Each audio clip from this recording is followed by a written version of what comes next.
Hello, everyone, and CNC Router Tips groups. Bill Griggs. Hope you're having a wonderful day.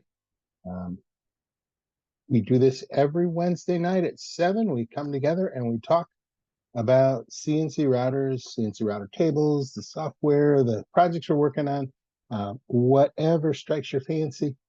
Um, and I'm really looking forward to talking with you tonight. So there's a link inside of the CNC Router Tips group to join us here on Zoom.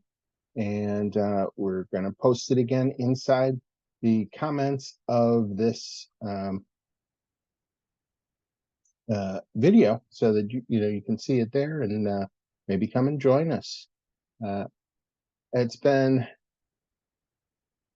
quite a busy week for me. Been helping several members get their router tables together. One person is adding a triple edge finder to his machine. So walking him through the installation process of that, getting it set up so that he can find the X, Y, and Z zero of his part reliably every time it's at Mach 3. And, that's a pretty cool process. We're using that program add-on for Mach 3 that gives you the probing functionality so that you can probe for the X and Y, Z edges. You can do inside corners and that sort of thing all automatically without putting your hand near the bits and stuff. So that's pretty cool. That's called Smart Screens for Mach 3. And it's a very inexpensive screen set for Mach 3 that adds a lot of functionality, which allows you to do things like turn off and on your dust collection system automatically, or connect up with web-enabled devices like the ones from Amazon that, the smart sockets and things like that. This adds that functionality to Mach 3, so you can turn things off and on. You can do all sorts of really cool things with it. I just realized that I hadn't told anyone inside the Facebook group that we had started this already, but I figure maybe they will see that. And you never know. So they'll come on board. Usually we have folks coming from all across the country. We've had folks from New Zealand, from Florida, California. We've got folks from Ohio, folks from hey, Mike, how you doing? Hey Bill, how are you? Very good, very good. Glad to see you. I was just telling the folks in the group, where that we have folks coming from all over to take part in this every week, and I'm so glad that you take the time. You could be a lot of different places, and here you are. No, always a good time, always informative, always learn something new. Mm-hmm. Last week I wasn't around. I was off grid into a really great carving class all week, and no computer last week, so that was a good thing. Mm-hmm. You were learning how to do hand carving. Yeah, I do a lot of that anyway.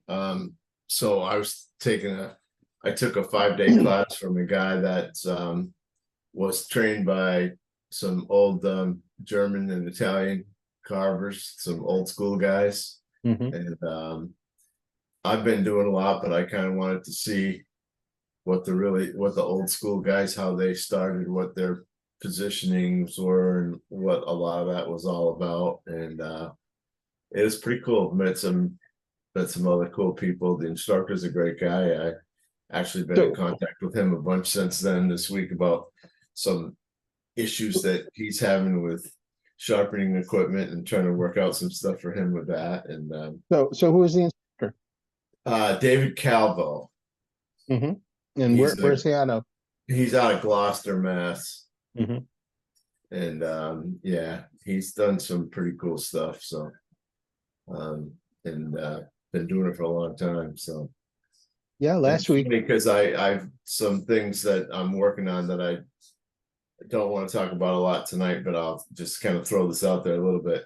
So I'm going to try to make something that can be a good contribution to these CNC groups. Is that a lot of stuff that I knew about the grain in the wood in hand carving, and then how they put that all together, and then how I think that if I can get that in a form where I can present it to some of these groups, it will help a lot of these guys understand why they get certain lines and certain things into their carvings, and a lot of it has to do with the grain.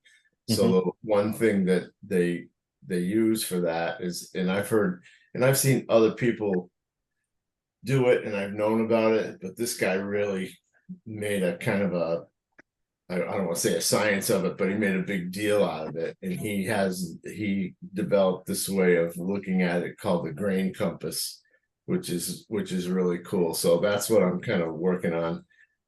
He didn't have anything that was really laid out so that most people could really look at it and see what he meant. So I'm trying to he had like 4 different pieces, and I'm trying to put them all together into something that everybody can use. So hopefully that'll be something that some people can get some use and some knowledge out of. What's interesting, I don't know if it was last week or the week before,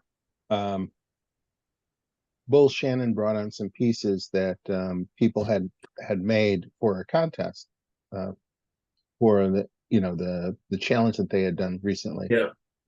And some of the finished pieces were 3D carvings, but the artist had gone the extra mile and went in there and did some undercutting with hand tools after it was done, and that adds a whole nother dimension to the finished product. And we were looking at that, and it was really pretty cool. So hearing that you're doing some hand carving now, can't wait to see what funny because one of the things that, so I don't know what, it must have been last week, and I don't know what Bull showed you, but he's got some stuff of mine, that because that's the undercutting part is what's really cool.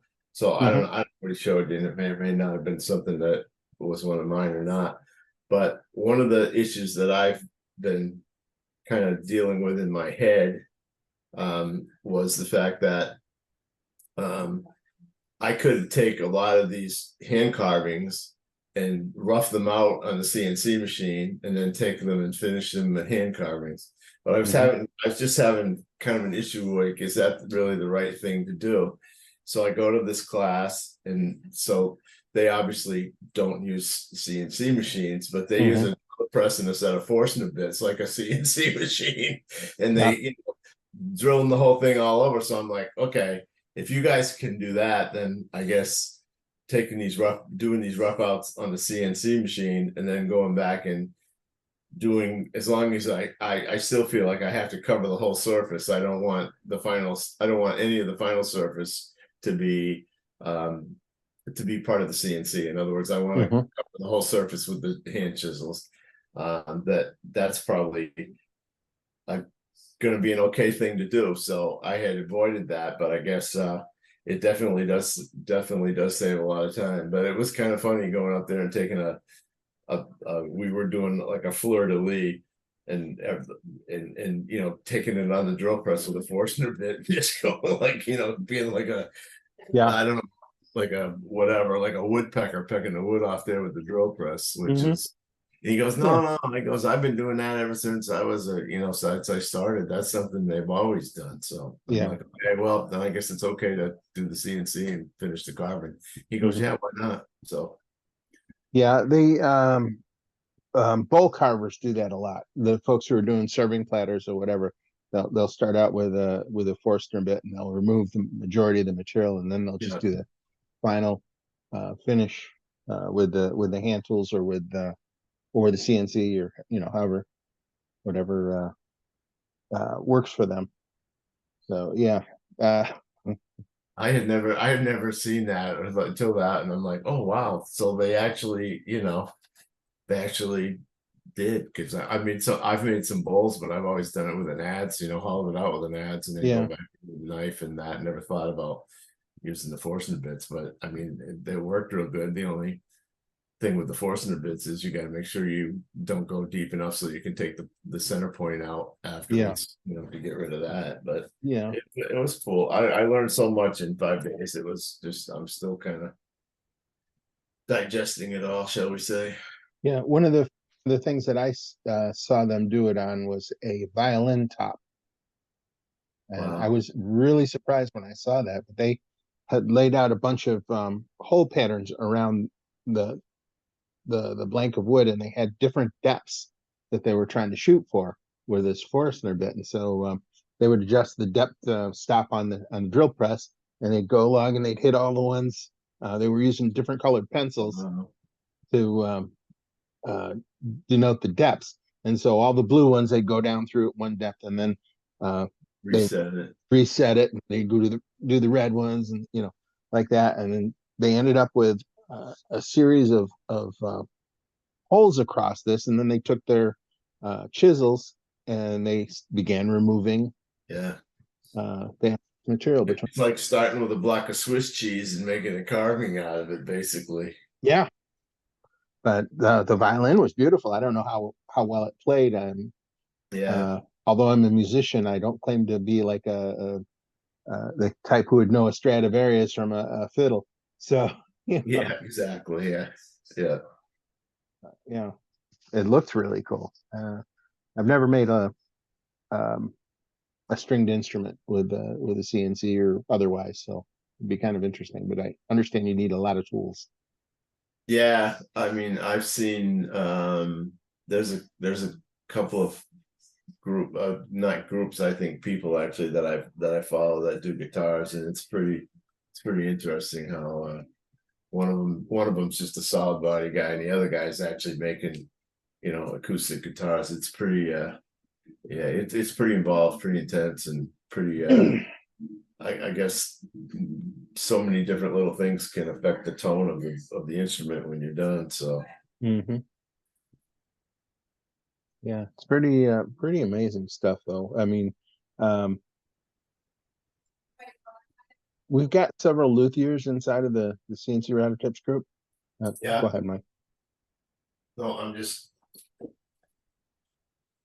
I don't want to hear the TV from the other room. Yeah, I know what you mean. We've got several luthiers in the group, and some of the equipment that they take for granted. I've never seen so many clamps, different kinds of clamps, different, just unbelievable. Yeah. Yeah, I saw a picture not too long ago of a guy that had a acoustic guitar all glued up, and it was like you couldn't really tell what it was. There's so many clamps holding it together. Yeah. But yeah, well, you need clamps for everything. For CNC, Yeah, um, you need clamps if you're using T tracks. If uh, the first project I ever made on my CNC was a set of clamps. So it, yeah. I mean, I yeah, got my whole around my CNC machine. It's up off the table, and underneath is stuff. And I mean, I don't know how many different kind of clamps to use on the T track, or just screw into the spoil board, or so many different things, and each one kind of has a purpose when you need it, but there's nothing that really kind of fits everything. And I yeah, and I do like to clamp it. I hate gluing stuff down, even with, I mean, if I do, I use the tape and the super glue stuff, but um the double-sided tape can be, I mean, I've had projects that I've got double-sided tape down, and actually it's taken me hours to get them back off again without breaking them, so it's like um yeah, yeah. I did that, but I don't have that problem with this painter's tape and super glue. no, Yeah, not with that, but I'm with the double-sided tape, and I've kind of stopped using that. I really don't use that yeah, anymore. And the super glue and stuff is good. It's just like I just rather clamp it. If I can figure out how to clamp it and make that work, I'll do that. And then For me, that's just a personal thing, but yeah, I do use the tape and the super glue. And I found, that works fine. Mhm. I mean, I think burnishing the tape on both sides is a really good idea. That helps save a lot of things. And once you do that and then put some super glue on it, stick it down there, I haven't had Mhm. any problems with that. Yeah, I use that on my router, and I've used that on my milling machine with flood cooling. Wow. Yeah, it doesn't budge. Um, Really? Okay. but I clean the metal off. This is for aluminum, so I would clean the metal off with acetate, uh, Yeah. acetone. Acetone. Yeah. Thank you. And then uh, I put the tape down and burnish it down. Yeah. I had like a little metal rod, and I would rub it across there to get Yeah. it nice and down. So we got two surfaces, ready to stick together. And you just put the glue on in the accelerator and clamp it in place for a little while first. You know, Yeah. to Yeah. let the glue cure, Yeah. and then Exactly. I mean, I remove the think clamps, even, and then. yeah, I think I found that even if you're using whatever particular kind of double-sided tape that you like to use, is to put it down and clamp the thing down and let it sit for 20 minutes before you do it too, because that stuff doesn't really, without some pressure and some curing time, it doesn't seem to stick as well either. Yeah, yeah, and then it sticks too well.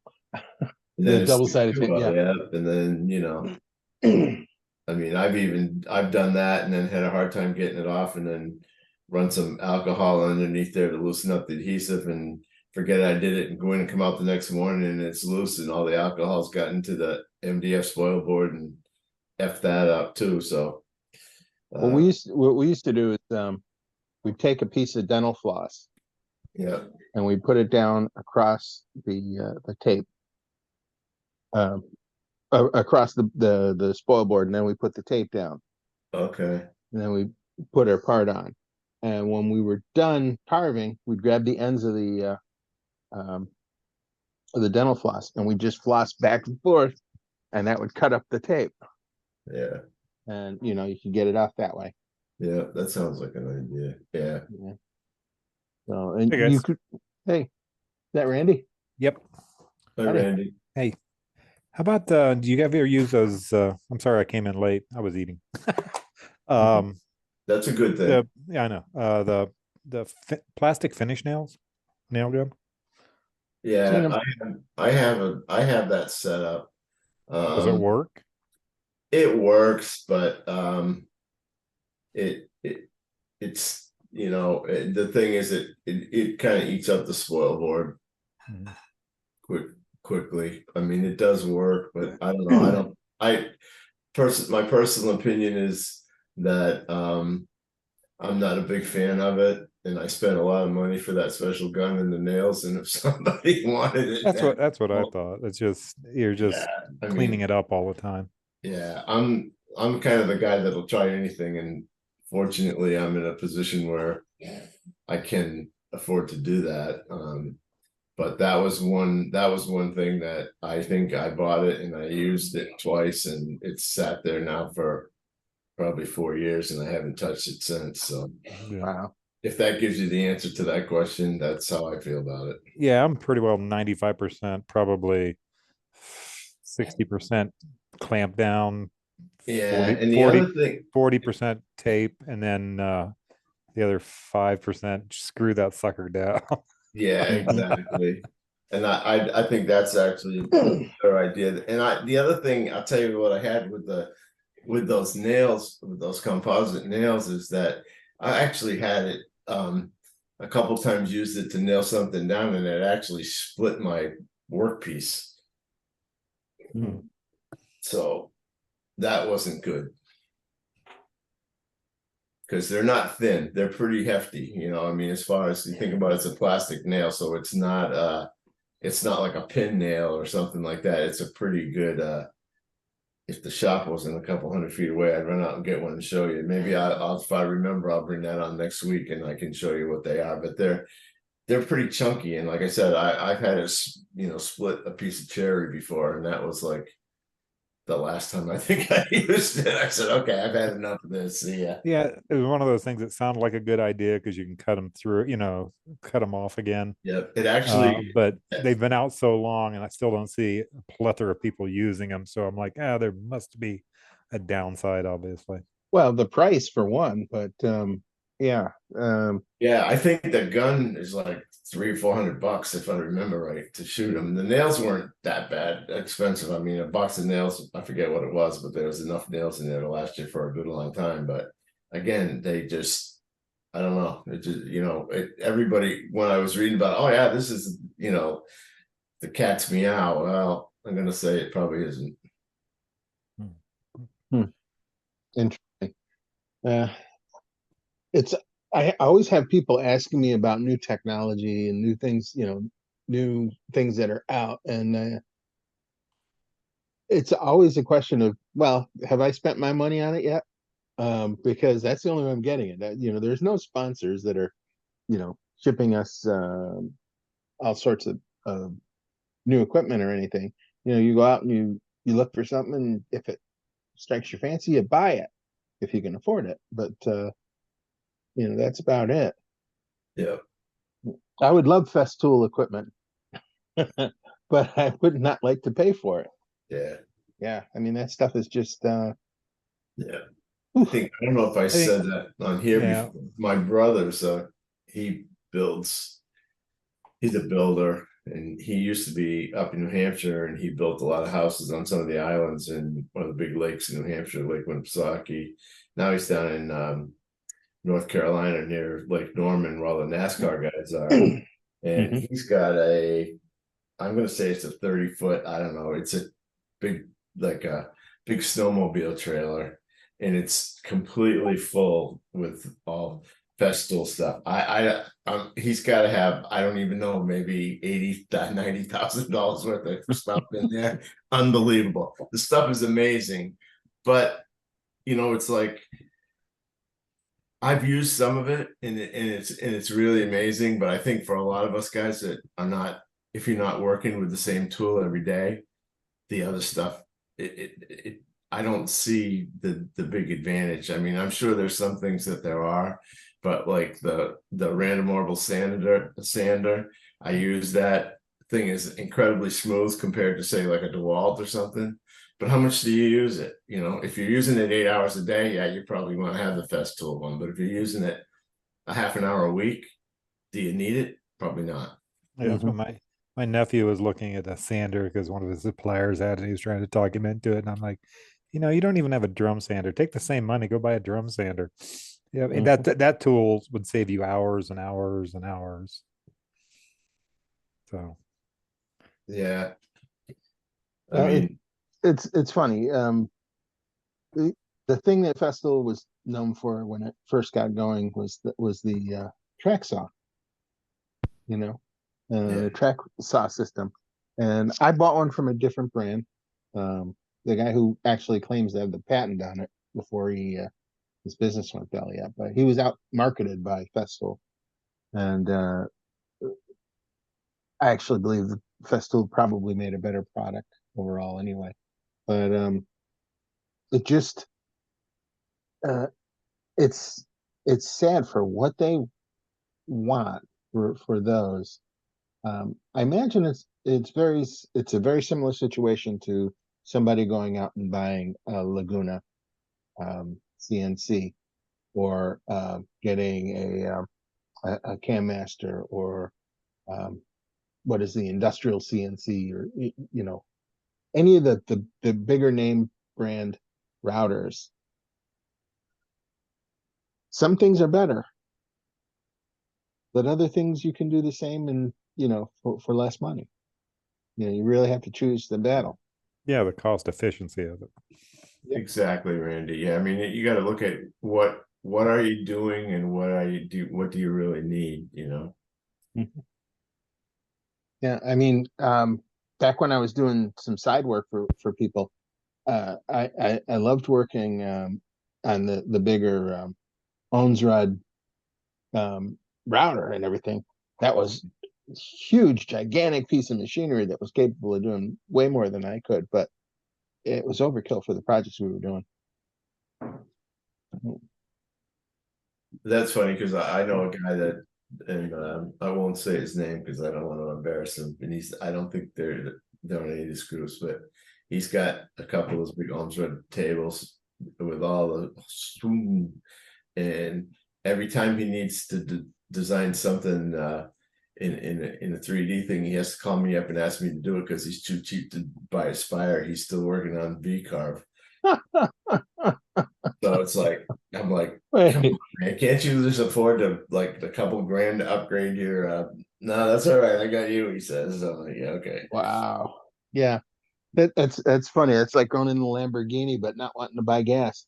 You know? I don't know. Right, yeah, right. Or buying a Lamborghini and think you're gonna go to Valvoline oil change and get a, you know, $59.99 oil change. Anyway. Yeah, that's oh well. I don't think there's an ohms router that starts below 50,000. Yeah, this guy's got two of them, and he does a lot of he's everything. It's mostly plastic, and he's doing this. In fact, I think it's probably 99% plastic that it's all he's doing. But that was so funny when I was doing some prototypes of something a couple of, well, probably 5 years ago now. And it's like, oh, can your guy just like put this in the Spire and do it? And I was, oh, we don't have that. I'm like, okay, unbelievable. But we have both Randy and Randall here tonight. Hey guys. Yep. Hello, well, hello. Hey. Just here to listen to all the good information. Well, you have most of that good information. You need to share it with us. Yeah. I think you're the encyclopedia. Just get out into the shop and do it. That's it. Yeah, exactly. You're never going to figure it out until you do it. That's for sure. And even then, it's doubtful sometimes. But probably not the first time. That's for sure. Yeah. It's a whole lot different reading about golf versus playing golf. Good. Yeah. Yeah, you can read about golf for the rest of your life and probably still never play a good round. But, yeah. So you know, the other thing too, what Randy just said about, you know, Randall just said about, you know, getting out in the shop and doing it. I mean, and it is so hard because I think there's such a big difference in the equipment that everybody has too. So when you look and you say, oh, I can do this on mine, it doesn't mean it's going to be the same thing on yours, or, you know, and then, you know, you have some guys that can, that have very basic pieces of equipment that can do some incredibly awesome things with it. And then you have guys, you know, that have $50,000 or more machines that can't figure out really how to make them run unless somebody gives them the thing to plug into it. Yeah. Yeah. During the pandemic, I was doing a lot of design, you know, and tool pathing for different people because they couldn't find anybody with this skill set to operate the machine or to know it or to even figure it out. And it really is kind of silly. I mean, scary actually when you think about just how close to going out of business some of these places are if they lose the key employee. You know, if they lose the guy who knows how to run the machine or who knows how to program it or whatever, that's just scary, literally. Yeah, I think Bull did that not too long ago. Had a customer that came to him and was all in a panic because he got in a bad fight with the guy running his machine, and the guy quit. And he's like, "Oh, what am I gonna do?" Anyway, I think Bull got him through it, and once he figured it out, he's like, "Oh, I can do this." I can't think of many skills that you can't learn. If you want to, you have the time and put forth the effort. But CNC is different because there's so many different disciplines you have to know. You have to know how to make the drawings. You have to know how to turn the drawings into CAD. You have to know how to take the CAD files and create tool paths around the geometry. And then you have to know how to pick what speed and what bits to use. That's a lot of stuff. And that's even before you get over to know which buttons to push on the machine to turn it on. And there's the whole aspect of debugging after it went south on you. And okay, let's troubleshoot this. And troubleshooting is a particularly full-featured skill for CNC. Yeah. Yeah. You might remember this from back in the early days. There was a guy who posted a picture of a 3D carving that he had done. And the carving was coming out beautiful. And then about 3/4 of the way through, there was a deeper line, a deeper gash in the part. Just went right across, and then it disappeared and it went back to the previous level, and it, started cutting. And then, a little bit later, there was that repeat witness line, and that happened a couple of times on their carving. And when it all came down to it, it took somebody to figure out what was happening. Was as the project was being carved, he'd come over to check his work, and so he'd lean on the spoil board and he'd look down at the work, and then he'd lean back and he'd walk away. Well, while he leaned, he didn't notice that he just cut deeper because he flexed the spoil board just from his weight being on it. But I mean, it's that, sometimes it can be that dicey. He couldn't really figure it out. It was fun troubleshooting that one. So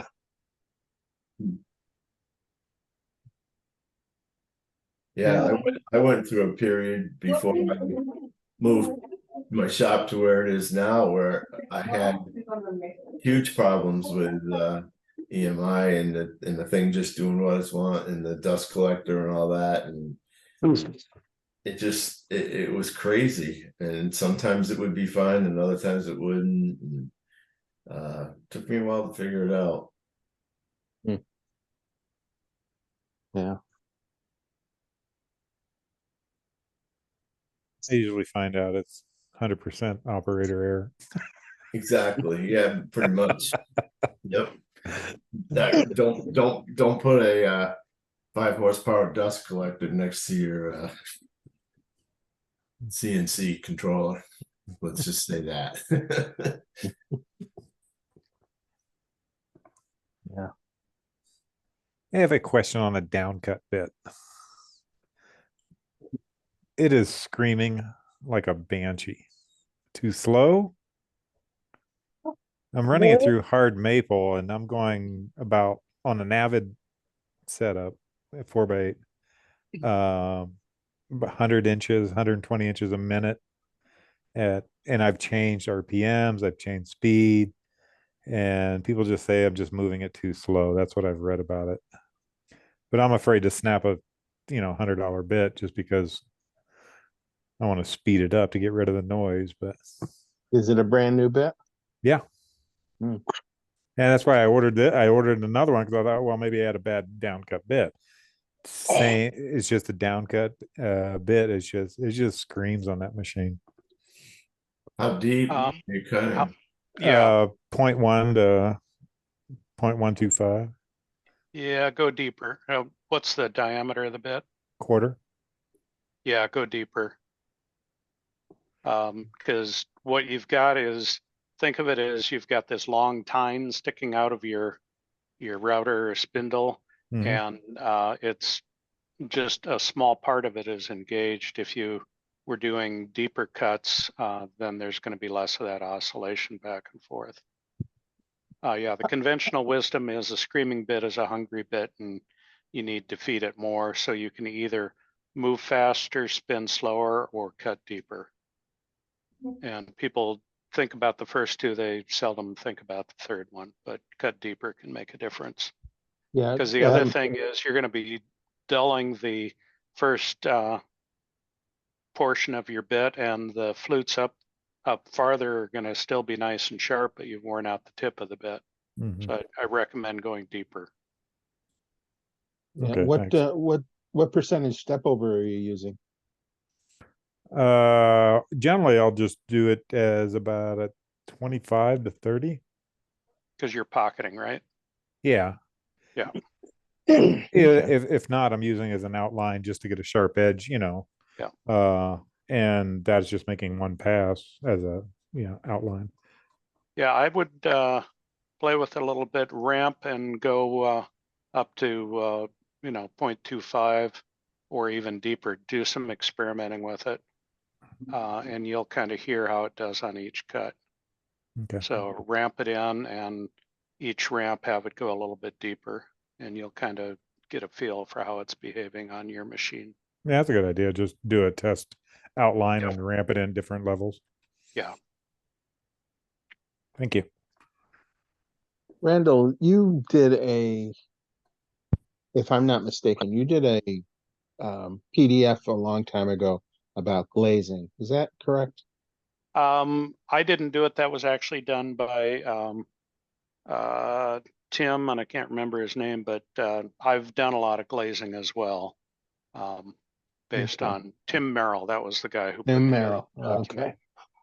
Yeah, I was trying to pass that information on to somebody a while ago. I thought that it was you because I've seen some of Yeah, the things that it's you've glazed, but yeah. yeah on the Vectric site, it is a sticky on some of the forums, so you can find it there. Just have somebody look for glazing and they'll find it.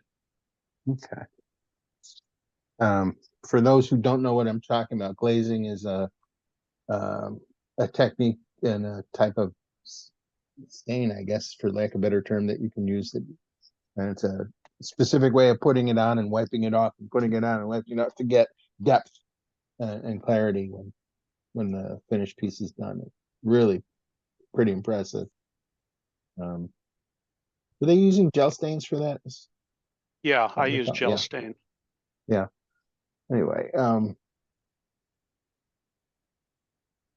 but I will pass that information on to him because I told him to look up your name because I thought that I had seen some stuff in the forum years ago, and tried to remember it. Here, So if you let me do a screen share, I can show you one. sure, just a sec. Okay. Okay, should be good.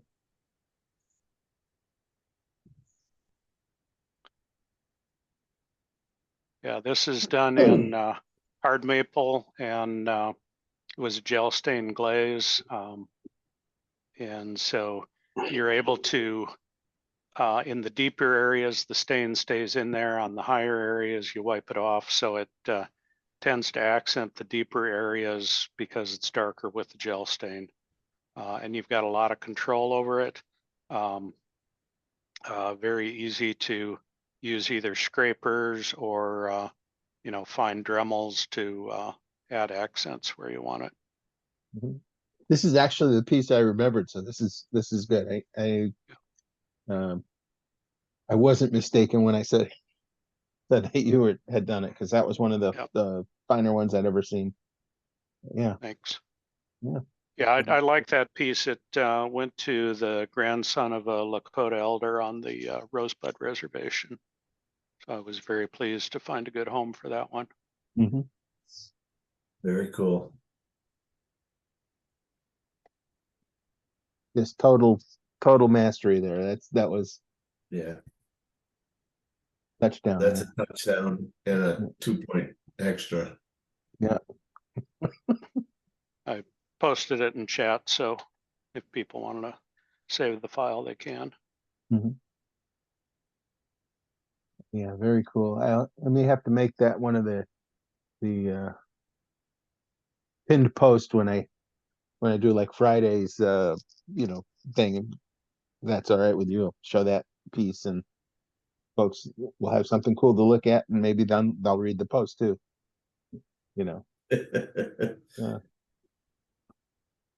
Let's see. Everything takes time as well, especially with a setup. Where do you find the time? By the time you have everything ready for the product you're producing, now it's time to start the product. It's a reward once you have actually finished the product. I'm reading a comment for those folks who were wondering. It says, now that you have to put everything together, stain and paint it with aesthetic, ESTHETIC. People only see the final product and are not all the time that goes into making it. And then you have to come up with a price range, and it's hard when these websites like Temu sell these products for as little to nothing. Wish there was a secret code between all engravements and cutters to keep the pricing at a certain level, so that way the consumers don't have to have a choice but pay the asking price rather than being able to do whether to go to someone that don't know how to price and undercharge, and turns hurting all of us in this sector. I know I'm all over the place, but just some things that come to the top of the list in the train of thought. So yeah, so that's kind of the thought that the writer is feeling, and good to see you in from Texas, I believe. Let's see, who else we got here? Is that Bill? Yeah, can you hear me? Yep, sure can. Oh, I didn't realize my mic was on this whole time. I'm glad I didn't say anything. And it was me you were talking to about the glazing. Okay. Yep, excellent. How are things in Canada? Good, cold. Yeah, we had our We- first snow today. It didn't stick, thankfully. Yeah, we had snow on the 30th, 30th, and it's still here. Not crazy about it. You can keep it. It's a balmy 34 degrees in upstate New York at the moment. Yeah. So, This yeah. is I'm shivering in 75-degree weather in Northern California. This is the first Halloween in 16 years that there's been snow on the ground. Mhm. So Yeah, let's hope this is just the winter, kind of flexing and saying, okay, that was just a site. We're done for the year Wow. now. Yeah. Made me panic. I gotta get the winter tires on my wife's vehicle and get my snowblower ready. Anyway, it's a kick in the pants. That's all it is. That's an interesting thing. Does anybody do anything to winterize their router? Or, maybe you're in an unheated workshop or anything. Do you maybe change the antifreeze in your spindle? Anyone? I just turned the furnace from 2 to 4. I'll second that. I have an air-cooled spindle, so it loves the colder weather. Yeah, Mhm. exactly. No, thank you to the water cooled one. I'll stick with my air cooled one. That's my opinion too. I don't know.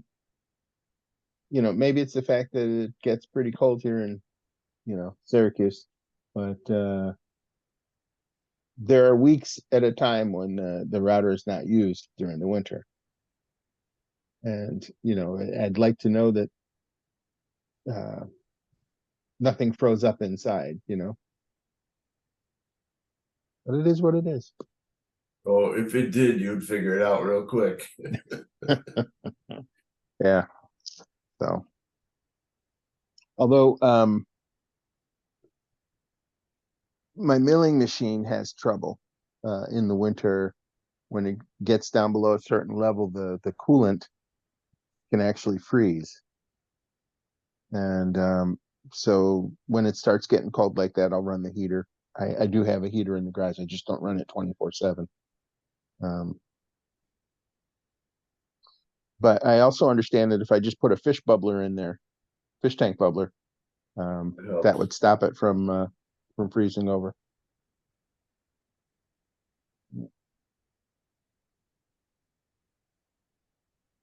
Yeah, But, yeah. that works. When I used to live on the lake, we used to do that in the wintertime around the docks. We put a big air bubbler in around the dock so it wouldn't freeze around the dock, so we didn't have to pull the docks out. It wouldn't get any damage from the ice. See, this is why they call this CNC router tips, you know, where all these little known facts.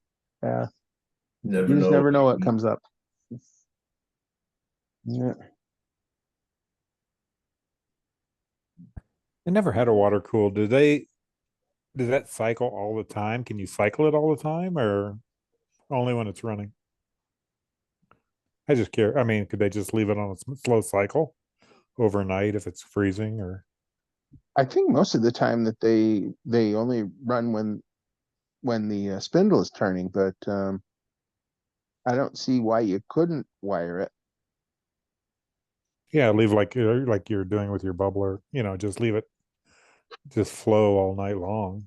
I mean, it doesn't cost anything basically almost. No, as long as it's watertight, or Yeah. Put it That on a would time. help. one more time, Mike. I said that would help. I mean, I've never had a water cooled one, but being in plumbing most of my life and all that, yeah, if you can continue to moving water does not, or moving liquid does not freeze as quickly as standing liquid.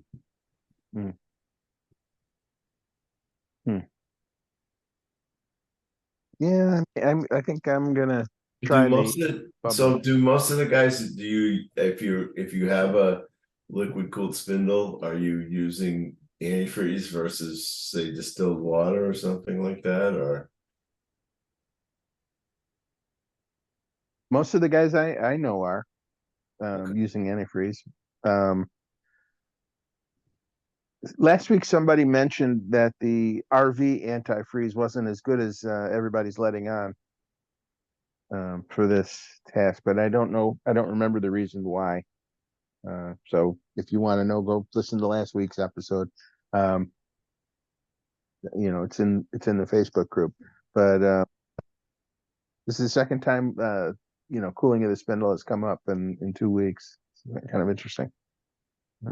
Yeah, I mean, so again, I don't know a lot about the water cooled spindles, but the heat transfer properties of antifreeze is sometimes, depending on the mixture, significantly less than the heat transfer properties of water. So depending on the specs and what the manufacturer of the spindle and the pump and everything says, that could be something that could be an issue as far as, it wouldn't be an issue as far as it freezing, but it would be an issue maybe as far as is it transferring enough heat out of the spindle? Could be under heavy loads, that could be an issue depending on what kind of antifreeze you use. And I don't really know that much about the RV antifreeze compared to say the glycol type antifreeze, which is normal. The RV antifreeze is more like I believe similar to the stuff that you use in your windshield washer in your car that doesn't freeze. It does freeze when it gets so cold, but has a little bit of it. And I believe that the RV stuff is more similar to that.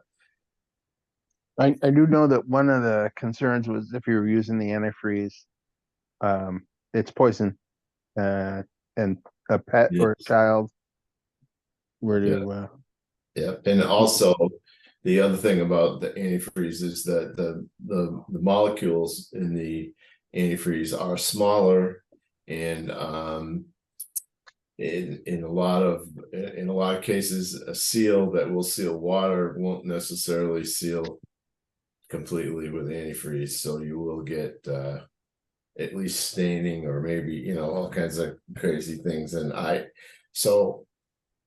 that also could be something that if you were going to use a heavy dose of antifreeze with a liquid cooled spindle, you probably want to check with the manufacturer as to what chemical type of antifreeze you'd want to use that wouldn't be affecting the seal in the spindle and cause issues in there too. good luck finding out information about the seal. Yeah. Yeah, no, I know, but it just that's Yeah. something that definitely can happen. And one of the things in hydronics and in heating with the antifreeze is the fact that the better quality of antifreeze you use, the more inhibitors and other things that they put in it that helps to avoid those problems. And I think, that also could be one of the problems, one of the issues possibly with the RV antifreeze, is that stuff is basically really cheap, so it doesn't have anything in it. So I don't know, where that falls. I don't, but yeah. So I guess if you're going to use antifreeze in your liquid cooled spindle, try to buy the best stuff that you can. Yeah. Some of the newer spindles, higher priced actually come with chillers Yeah. that you can use. So I mean, that's another thing. And again, I don't know what those require, or what the setup is for those, but I do know that it's probably a better system than just a bucket of water and some silicone tubing or whatever. Yeah, well, you're probably going to get a much more consistent temperature that way than you are if you just got a bucket. Mm-hmm. Yep. So cool stuff. I mean, for what we do when it's wood pieces, the growth or shrinkage of the actual tooling, the spindle and everything is not going to be as critical as if we were making parts for rocket engines, out of high strength alloys and high temperature alloys and things like that, because those really tight tolerances, this if it gets humid out in the garage, the wood changes dimension by itself, so you're not going to control that.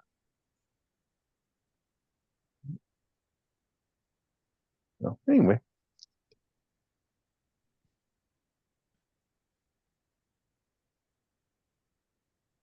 so who else has got something to say about anything? So Bill, on your mill, are you using that for metalworking, or what are you doing with that? Yeah, mostly metalworking, mostly aluminum. I've done brass in the past, and it's all right. I don't do a whole lot with steel. Okay. So pretty much 60-61. Yep. Yeah, I mean, there's nothing really stopping me from doing stuff with steel except then I'd have two different kinds of chips to get rid of. Uh, Yeah. and they're not really paying very much for chips. Yeah, but steel's easy to clean up with a magnet. Aluminum, not so much. Yeah, that is very true. That is very true. I don't know. Guess I haven't really needed anything in steel. I think I've cut steel twice in the machine in the 5 years I've had it. Maybe it's 6 years now. You think? Bridgeport or something else? It's a Tormach TCNC 1100. So it's the biggest Tormach mill that they make, but it's the older style. The new ones. About a year after I bought mine, they redesigned the line and they changed the style of tool holder that you have. So they went to an industry standard BT30 tool holder, which is looks like a traffic with a nipple on the top of it, and it has two cutouts inside of it that index into drive dogs, so that the tool holder is very rigidly held in place, very accurately, repeatedly, versus the Tormach tooling system, which was just essentially a 3/4 inch bit, 3/4 inch rounded shaft that would repeat very well height-wise, but sometimes would slip out under heavy cutting loads. These don't. So anyway, probably a little more information than you asked for, but yeah. Right. Should you use Vectric with your mill too? Or are I you do. using a different CAD? Okay. Well, I use both. I have Aspire, and I also have Fusion 360, and it depends on whether the parts have to fit together or just look pretty. Which one I'll use. Having said that, I could still make them fit together well in Aspire. It's not designed for 3-dimensional CAD work. It's designed for relief work. I'm splitting hairs. I hope it's clear. But Fusion Yeah, 360 I follow you. Yep. Fusion 360 is designed for assembly work where things fit together and there is a direct relation size of everything. And so it's a different kind of work. It's not the same work. So I use Fusion's much easier to create components accurately rather than an artistic drawing like Aspire or something like that. Yep. If I want something that's beautiful and organic and flowing, I'll use Aspire. If I want something the mechanical that I'm going to go out and have a fabricator make, or I'm going to make myself, then I'll use Fusion or Rhino, or any. There's so many different ways to do everything. Does anybody here have a one of the less expensive machines on the market that come with programs like Easel or any of the other CAD packages? I'd love to hear about those because I don't use them, and I don't have any experience with the newer Gerbil or GRBL, however it's pronounced. I've got a Shaboko at home. I came with the Carbide. I don't use it though. I don't use the software. Okay. Yeah, I have an X-Carb I use now just for the laser. So I tried using Easel, I just couldn't do it. So I went to Vectric and Pixender, and the Avid came with Mach 4. So yeah, Easel I thought was very tedious, and everybody says it's so easy, but it was very tedious and didn't do anything you wanted it to do. Okay. Yeah. It was exactly worth what I paid for it. Yeah. The newer like the free software is they're somewhat if you're a first time user, they're easy to grasp, but they're lacking in power. So they're not very versatile. Once you get to a certain level, they don't do what you want them to do, and they're not as intuitive as they should be for anyone with any type of experience. It's a good learning curve or a good learning tool, I guess. But I always tell people to find a design software, not quickly, but as soon as you know you're going to stick with it, find your package and start learning on that. Don't go down the free rabbit hole of this free software, that free software, because you're going to spend all your time learning a free software just to inevitably know that you're going to have to switch to something else. Yeah. So you could waste months. So just Years. get it out of the way. Yeah. Years, actually. Yeah, I was gonna say months. Wow. Yeah. Back before the turn of the century, I was a CAD junkie. I would any CAD demo I could get or whatever I'd try it. I had Rhino, I had Solid CAD, I had Solid Works, I had Solid what was the other one? Solid Edge, a Libre Design, on and on and on and on, and just it was like, well, it was an obsession, really. But the reason I had so many of them was because I couldn't afford to buy one good one. and then situations changed, and I was able to do that. And I got into the Vectric line of products, got Aspire, and then later got Fusion 360, and a few others. But it was, yeah. Well, the thing is, years ago, those softwares were incredibly expensive. Yes, they were. Right? A full version of AutoCAD or whatever it was, like you're talking tens, 20s of thousands of dollars. For now, it's a monthly fee, right? They made the price point, the barrier of entry a lot lower for a lot of people. Yeah. Yeah, and that was smart from them, because the recurring revenue was, really the way to go. But when you got a big purchase price and you only buy it once, and then you can't afford to keep it updated and everything, folks were say, yeah, my 10-year-old software is working fine, thank you, and let's just keep going. And you see that a lot with programs like Mastercam and a few others, SolidWorks. Folks don't want to pay the maintenance fee.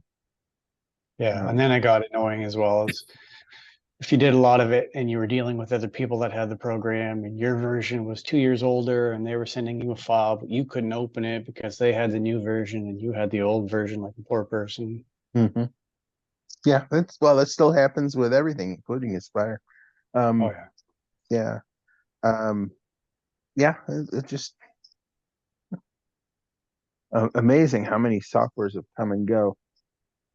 If it had done CAM, I don't think I would have ever left a Libre design. They got bought out by another CAD company.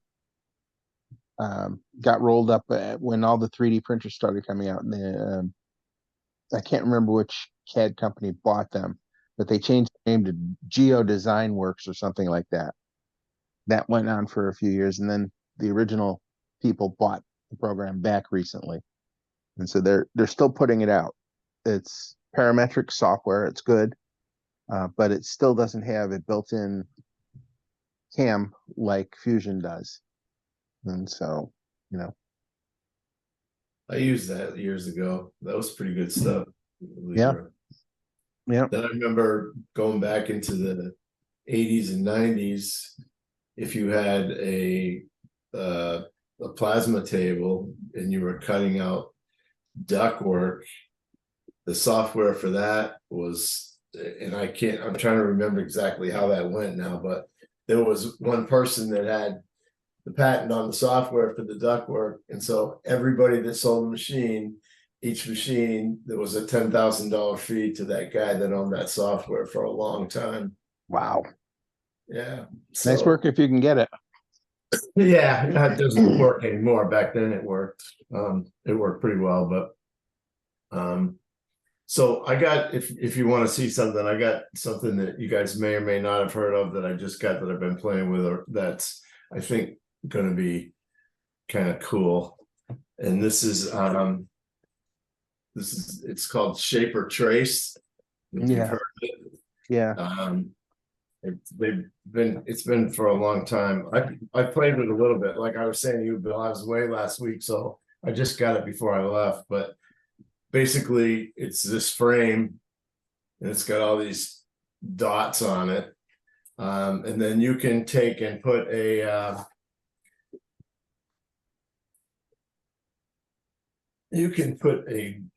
drawing, either a drawing you do, or you can, make a copy out of a book or something, whatever, put that down, and then there's an app that goes on your phone, and you can take a picture of whatever's in the frame, and it will size it to that, and it will vectorize it. So what you get is a DXF file. And the lighting, from what few things I've done with it, getting the lighting right so that it works right is good. In fact, I found it works better outside so far than I've figured out inside. But it's pretty cool if you got something that you want to take and you don't want to draw it all out, you can put it in here and then just take the XF file and put it into put it in and use it as a vector. How pricey is that? It's $100. So $100 picture frame in it with an app, and you're able to vectorize things. Yeah. These guys are so brilliant. Yeah. Yeah. And it comes in so far, like I said, I'm playing with the lighting, but so far it comes in right on the money as far as dimensionally and that too. So it again, I gotta play with it some more, but I think it's gonna be pretty cool for certain applications. Can you use like a photographer's light box or? I think you probably can, and I've got some lights. I just, like I said, I was away all last week at a carving class, and I just got it a couple days before I left, and this week I'm just trying to catch up, and I played with it a little bit this morning, but yeah, I think it's just getting the lighting right, and I think you're right. A photographer's box or something that you've got some good lighting and maybe something to hold the phone directly above it is also good too. But I think it's going to be pretty cool. These are the folks who put out the Shaper Origin. Yes. Yeah. Yeah. Yeah. It reminds me of years ago, like a long time ago, my father was a draftsman. And I remember when the plans, I was a kid, and the plans were starting to going from paper to digital. And one of the things that he used to do is they had this big digital table. It probably cost $30 or $40, $50,000 in a tablet. And somebody's job was to take the paper drawings and take this tablet that had a crosshair and then go click the points in order to digitize it. Wow. Yeah, I remember that. Yeah. I had one, but it didn't work. You know, so I got it like an estate sale or something like that. I recognized what it was and bought it, but I could never get it to work. It used an older version of DOS or what? It wasn't DOS. It was probably Windows. But yeah, a long time ago. Yeah. But yeah. Now you just take a picture. Yeah. Getting to be so cool, so easy to get things, but I still haven't found a good 3D scanner. You know, handheld scanner or even table mounted scanner that will allow me to reverse engineer things or, you know, create a decent working file. Yeah, I have a friend that's got about 3 or 4 of them, and I haven't seen anything from him that looks like it would be worth investing in at this point. The quality of the scans is still pretty yucky, I guess is a nice way to put it. Yeah.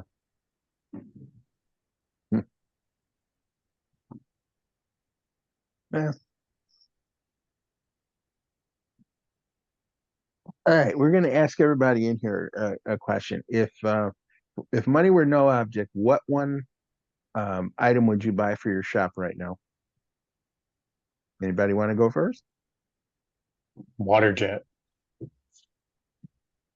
Why? Because they are cool. I don't know. I just like the Good just the enough fact that they can cut through pretty much anything you put underneath them accurately. Mm-hmm. I don't cut a lot of metal, but I'd probably find an excuse to start.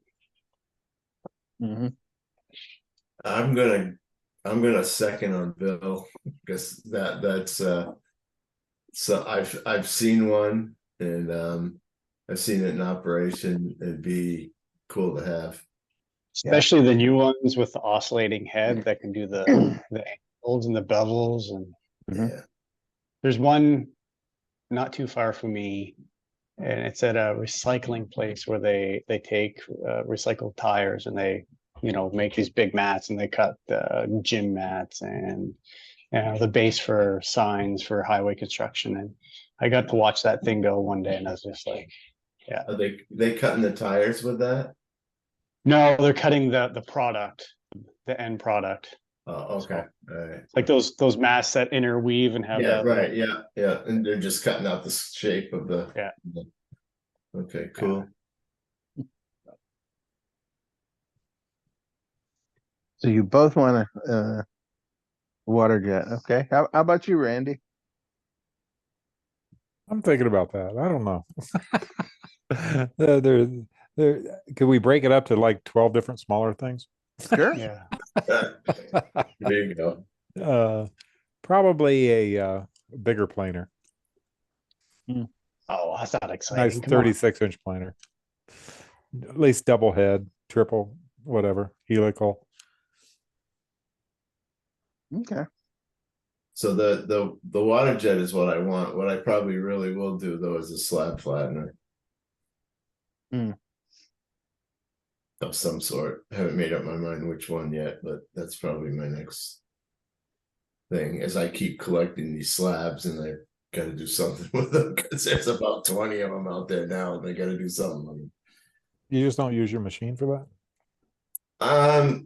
I can use my machine for some. I have for some of the small ones, but my machine is 24 by 48, and I've got some slabs that are way bigger than that.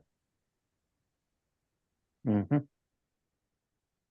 We have one of the people in the chat saying that they want some machinery for doing lumber, that cut their own lumber. It would be called a sawmill, most likely. Let's see. If you're gonna buy a sawmill, you might as well buy a kiln. Yeah. You might as well go all the way, right? Mm-hmm. So You can get those as a kit, and you buy one get one free or something. Yeah, there you go. I've got a shed full of 2-inch slabs of hard maple and yellow birch that were destined to be firewood. When I sold my house a couple of years ago, I couldn't bear to cut them up. So my neighbor down the road had a sawmill. We did a little barter and he cut them up for me. So I haven't done anything with them. They've been sitting air drying in my shed for the last 3 years. I'd be about ready. Yeah. Yeah, they're ready, and I just gotta figure out what I want to do with them before I haul them out. Well, my first answer is I would get a workshop. That's what I would buy for my shop. A workshop, a Bigger workshop. standalone, but yeah, big enough for some more industrial tools. I think I kind of like that. But since that is at the moment a pipe dream, I would get an automatic tool changer for my router. Just I know that's small, but that would have the biggest impact on what I do. The ability to set up multiple bits and just do the job from one button push. Yeah. Yep. I love it on my milling machine, and I would love it on my my router. Okay, speaking of that, so what do you think would be not a tabletop and not a industrial, but what would be the best size machine for most people? Were we talking routers? Yeah. Yeah. That's why I went with the 4x8 for the Avid. A 5x10 was just, I don't do a lot of cabinets, so it seemed like, just a big footprint. And then, like I say, anything smaller than that eliminated me doing, Mike said, like I can level a 8-foot slab if I want. So you can cut a full 4x8 though, Yeah. edge to edge. See, years ago the 4x8 tables didn't actually cut 4x8. That was probably part of the problem with some of them. I have a 5x10. This And is it's actually the footprint is 49 by 97, the cut size. Mm-hmm. So yeah, that's all you need. Yeah, and that's what I mean. Anything bigger than that is, obviously, if you're doing a lot of cabinetry or something like that with, the 5-foot sheets, But and then the 2x2, 2x3s, it just seems like it limits you on so much. I understand that, yeah. The other thing I like about the 4x8, I can sit there and do a inlay like a epoxy, and I can just with set points, put it on the far end of the table, mill it, and then pour it before I leave that night and leave it in the table. I don't even have to move it around. I can just, because I'm using the other half of the table. Hmm. I mean, the only bad side is obviously 75% what I do is on the front half. So I'm replacing the spoil board every year to the sacrificial board to, because the front half is all beat to hell. So, but it gives me more versatile. I can mount 2 or 3 projects at a time and leave them sit. Well, my table is it was a 4x4, but in actuality it's a 5x5. I can cut 5 foot wide by 5 foot wide. Which would probably do 80% of what you want to do anyway. Yeah, it's I mean, I've done a lot of full sheet stuff where I just index the sheet and move it down and then cut the second half and things like that. But I'll be honest with you. In my current shop, it's too big. Yeah, but it's your future 60 by 120 shop is you're gonna have Yeah. plenty of room. Yeah, exactly. At that, I would want a larger router table, maybe a 5x10.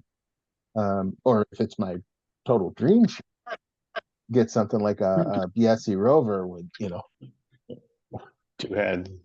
yeah, multiple heads and saws and cutoffs and vacuum pods and all of that and light curtains all around it.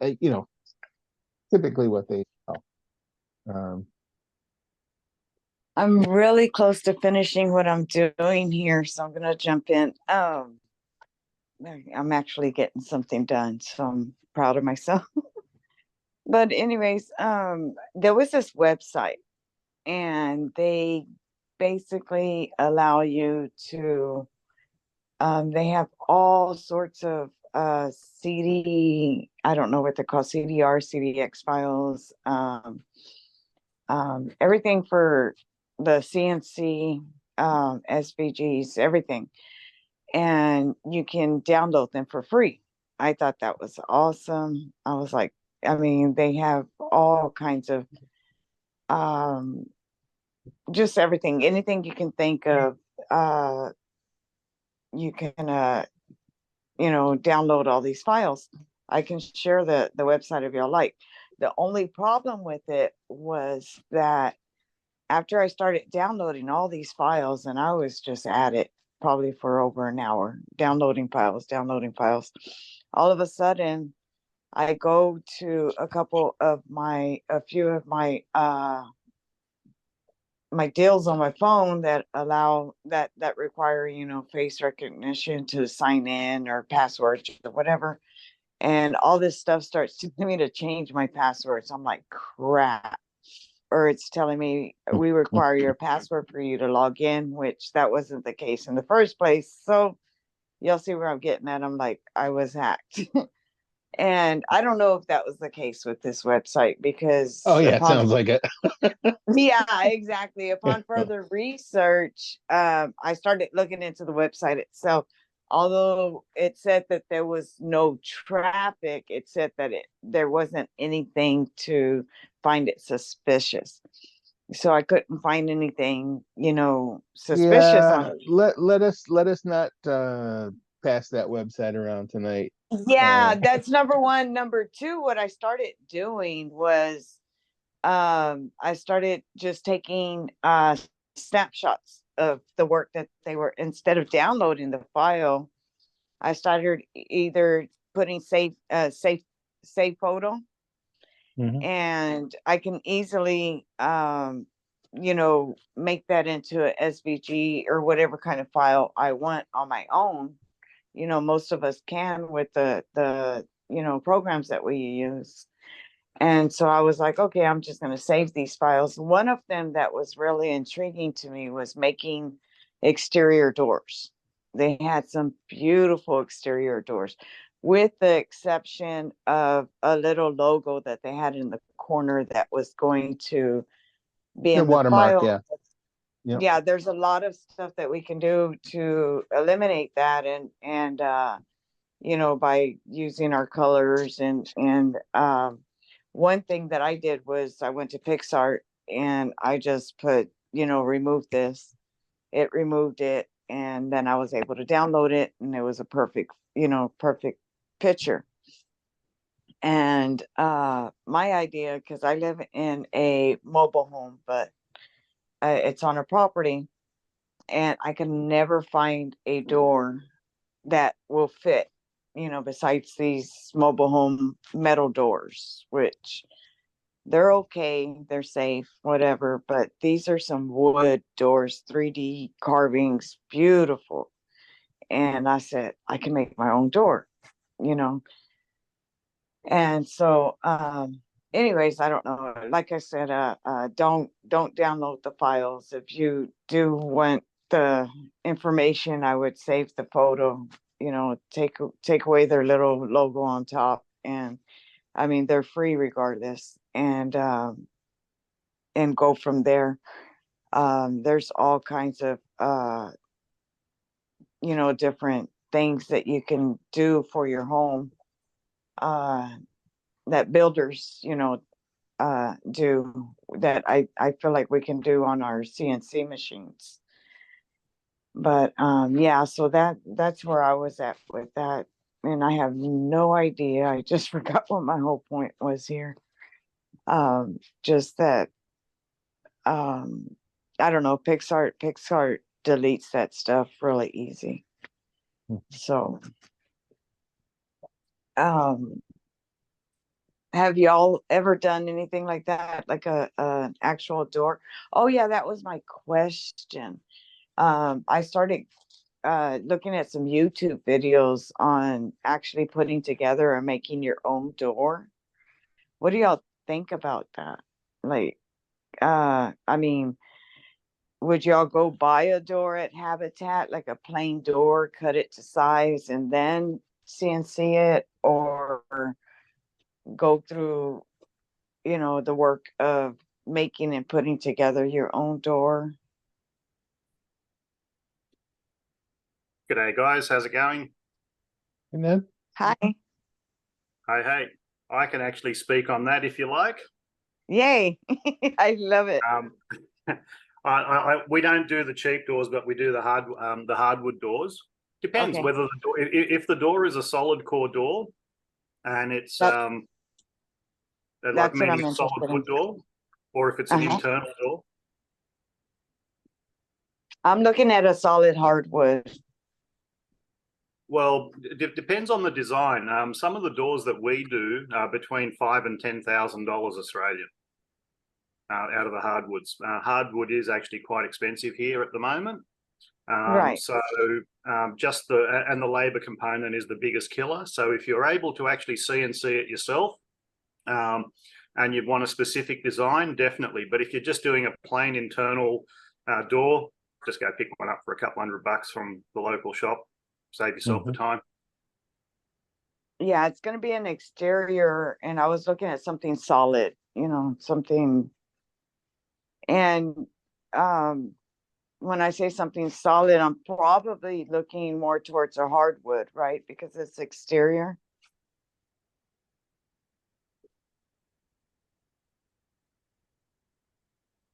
are you asking or? Mind, Yeah. Go ahead. keep in mind, even with a solid core door, do some research on it. You have to make sure that your wood is well seasoned. Otherwise, it'll bend and warp. And it also may pay to do some, like not to actually make it out of a solid piece of wood, but to glue different pieces of wood together in different angles with ribbing. Just to avoid the bending. That's one of the biggest problems, is people don't use correctly seasoned wood. Soon as and then they don't seal it correctly, and as soon as there's a bit of humidity or rain, that's it. You'll find your door doesn't close anymore. Oh, okay, because of the expansion and so forth. Yep. Yeah, most of those are all like a railing style design to minimize the Not warping with afraid to panels. try anything, but you know, the input is greatly appreciated, absolutely. Yeah, even your box stores will sell solid wood doors with solid panels that you could actually then router the panels themselves. Yeah, you just have to make sure that it's solid core if you're going to do that. Yeah. You know, many of the doors that you see in the home places now are not solid, but you pay a premium for a solid door, and there's a reason, because it's more expensive to make. But then you can carve into that, no sweat.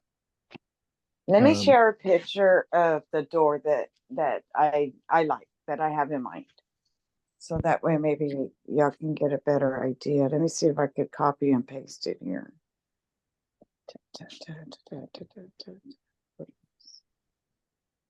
I have about, okay, here we go, right here. The very first one that I put in here. You're actually better off getting a good A-grade birch plywood as the core, and then veneering the outside of the door to ensure it doesn't warp.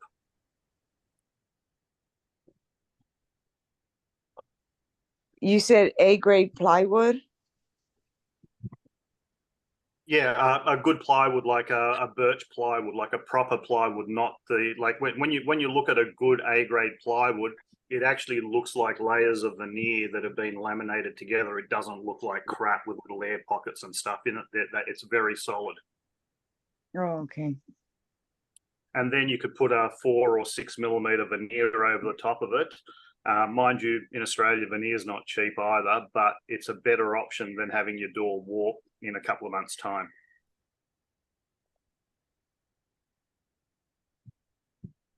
Okay, so I sent a picture. I'm not even too sure who I sent it to. Everyone. let's see, I'll share it on the screen so folks can see it. There's several designs. This is just one of them that I liked. That was intriguing to me. If I were going to make that door, I would not carve it out of one piece. I would do a carving with all the decorative parts, you know, this urn and flowers.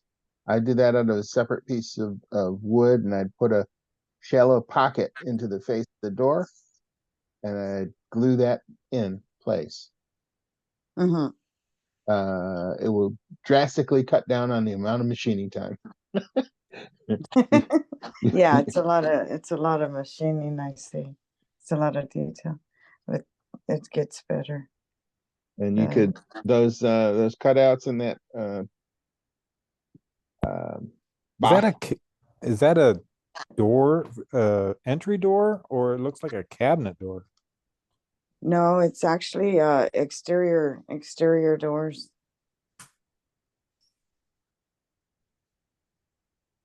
That door there to me looks like the center is plywood. Mm-hmm. Then what they've did is they've put a solid wood frame around the outside that they've glued. They've veneered or used a veneer type layer on the inside. And the part with the vase and the flowers is probably another plank that they've cut and machined separately and then glued in place. Yep. Oh, okay. Yep. And this part that's raised where they have these pockets cut out, that could be another piece of wood that was also glued on. You know, they glue these in place. And I don't know if my mouse is showing up on the screen, but each of these bricks that they've cut out, you know, so it could be a very simple door actually to make, other than the 3D carving. Yeah, but being an exterior door, all that gluing different things is Yeah. I don't know, Ned, the exterior, temperatures and weather outside does hell with that kind of stuff. And you are right. You've got to be considerate of your area. If you're in that near the equator, Florida, and so on, Texas, where it could be very hot, very humid. Texas, it yeah. is. Yeah. I don't know. Is Texas humid for the most part? Probably depends on where you're in Texas. I'm in San Antonio, Texas, and it's not, I mean, it's not so bad. It's got its humidity, of course, and certain, months. No. You scared me. I'm sorry. Sorry about You that. never responded to me. As if I have to go to the picture. Yeah, I didn't know you messaged me. I said if you want to stop. I'm going to mute you so that you guys can talk. Okay. So just protect their privacy or whatever.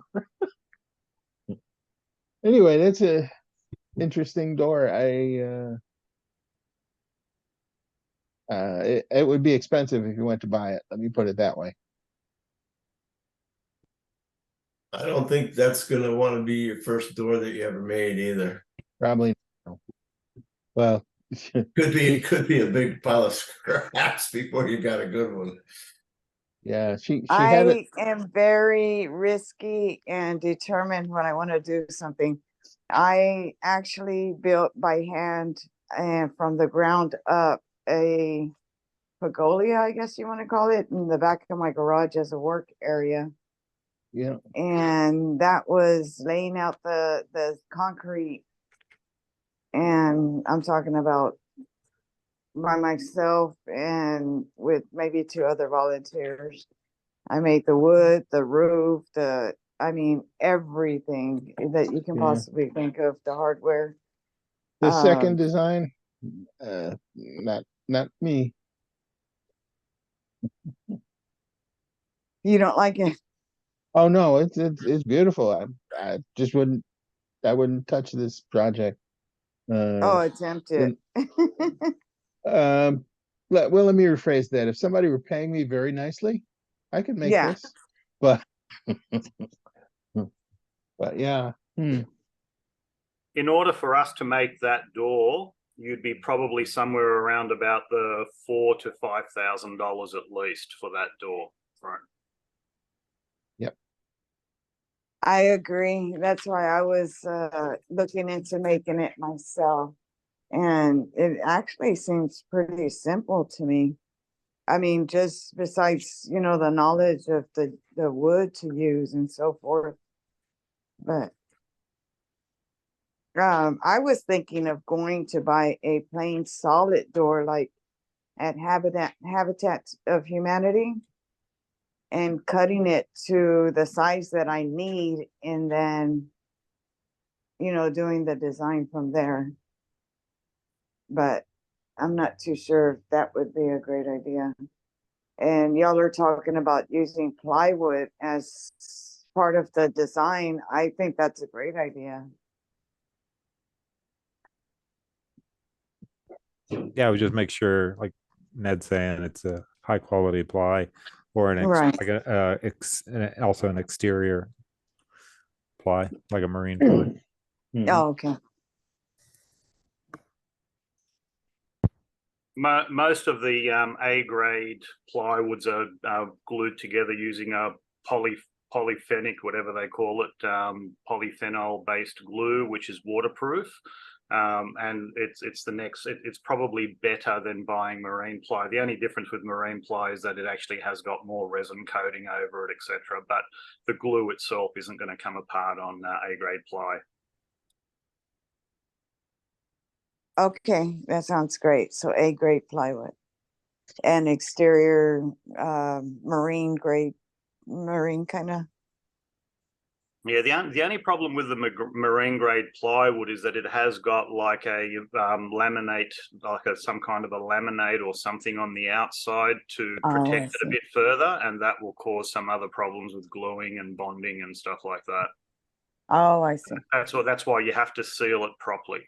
I don't know if you said what that door was, but that picture you showed, when you blow it up, it looks to me like more like it's a molded fiberglass door than anything else. That's what I was first one or thinking, the like second a one? like a press. Yeah, it looks like a molded fiberglass door to me. Yeah, I was about to say there's a lot of artificial decking products and that I've seen that are an artificial manufactured wood using resins and sawdust and various techniques. I'd be inclined to go that way myself. It does look a little bit just funny in the color and how it's finished. Oh, okay. Yeah, if you took a solid piece of wood like that and tried to make a door out of it with all those thinner parts in the center and everything, you would have one hell of a time keeping that straight.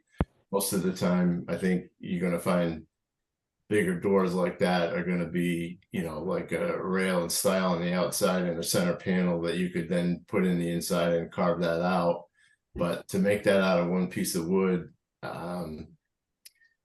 it would have to be one hell of a good piece of wood. Yeah, I've seen people carve out bigger items and they take out and leave a 1/2 inch thickness in the middle, and it'll cup just because of the stress relief of cutting out that much out of the middle. Yeah. So I would, yeah, that's why I think, like I said before, most doors are rail and style design or layered, like Ned was saying, you know, so you're compensating, you know, left and right, up and down. Mm-hmm. Okay, so seems like there's a lot more research that I have to do than what I thought, because it was a lot more simpler in my mind. And y'all know, I guess being in the industry and such, you know, I mean, we all know that wood expands and stuff like that, you know, with the different weather and stuff like that.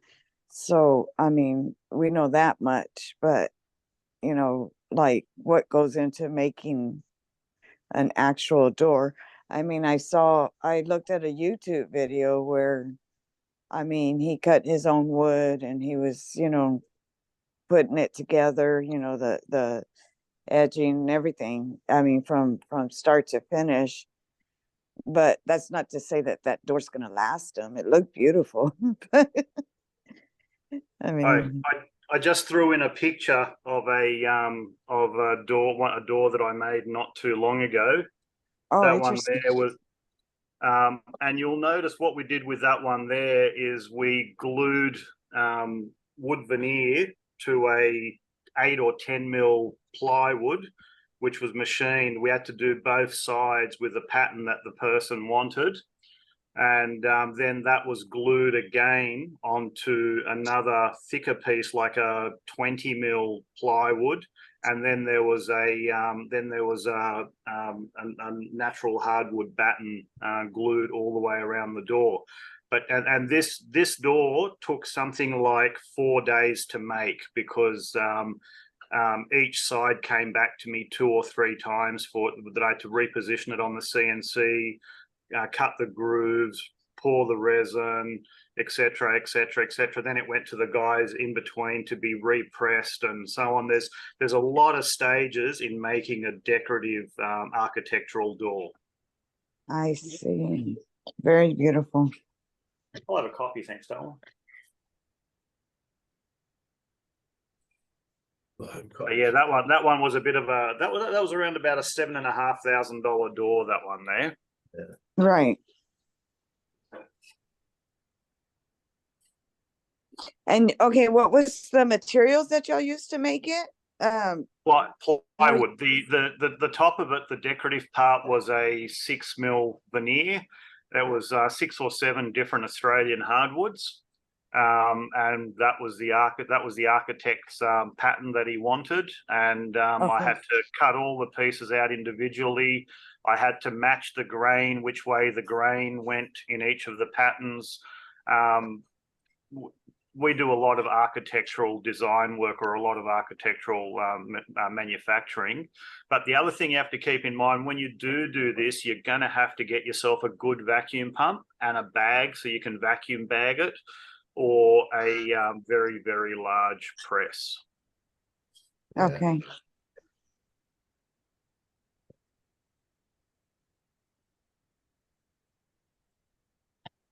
Yeah, and I mean, I've made some outdoor stuff out of some very expensive plywood, marine grade plywood that was certified by Lloyd's of London. That's anywhere from $300 to $500 a sheet, and it made stuff outside of it. And it's been outside for, one of them's been outside for 7 or 8 years now, and you can't even tell. It's, you know, that stuff. If it's the right plywood, it will hold up in the weather. Oh, wow. Amazing. But it's not cheap, and it's not something that you're getting at the big box store. Right. Exactly. And like I think Ned was saying, and like the birch, what they call Baltic birch plywood, or the good birch plywood, you know, the 1-inch thick birch plywood, that's the good stuff, is 15 plies. So it's, you know, it's like Ned was saying, it's like, you know, 15 layers of veneer basically, and they're, you know, cross, one goes one way, one goes the other way. So the stuff is stronger. I mean, I think you could probably take a couple pieces of that, screw it together, and you could use it for ramps to load cars and trucks up or something. It is very, Oh, wow. very strong. Yeah, you can find it at like some of the better cabinet supply shops where they're supplying the wood for cabinet makers and things like that. I But get mine in Boston from a place called Bolter Plywood, Boulter. They ship all over the place, but they always have everything, and they've been the best price that I could find. But you know, I'll go up there and get 3 or 4 sheets of whatever different ones I want, you know, and they have pretty much everything, and they have it in 4x8s and 5x5s, and some of it they even have in 5x10s, and so they've got a huge selection of stuff. But I apologize. You said 1-inch veneer birch?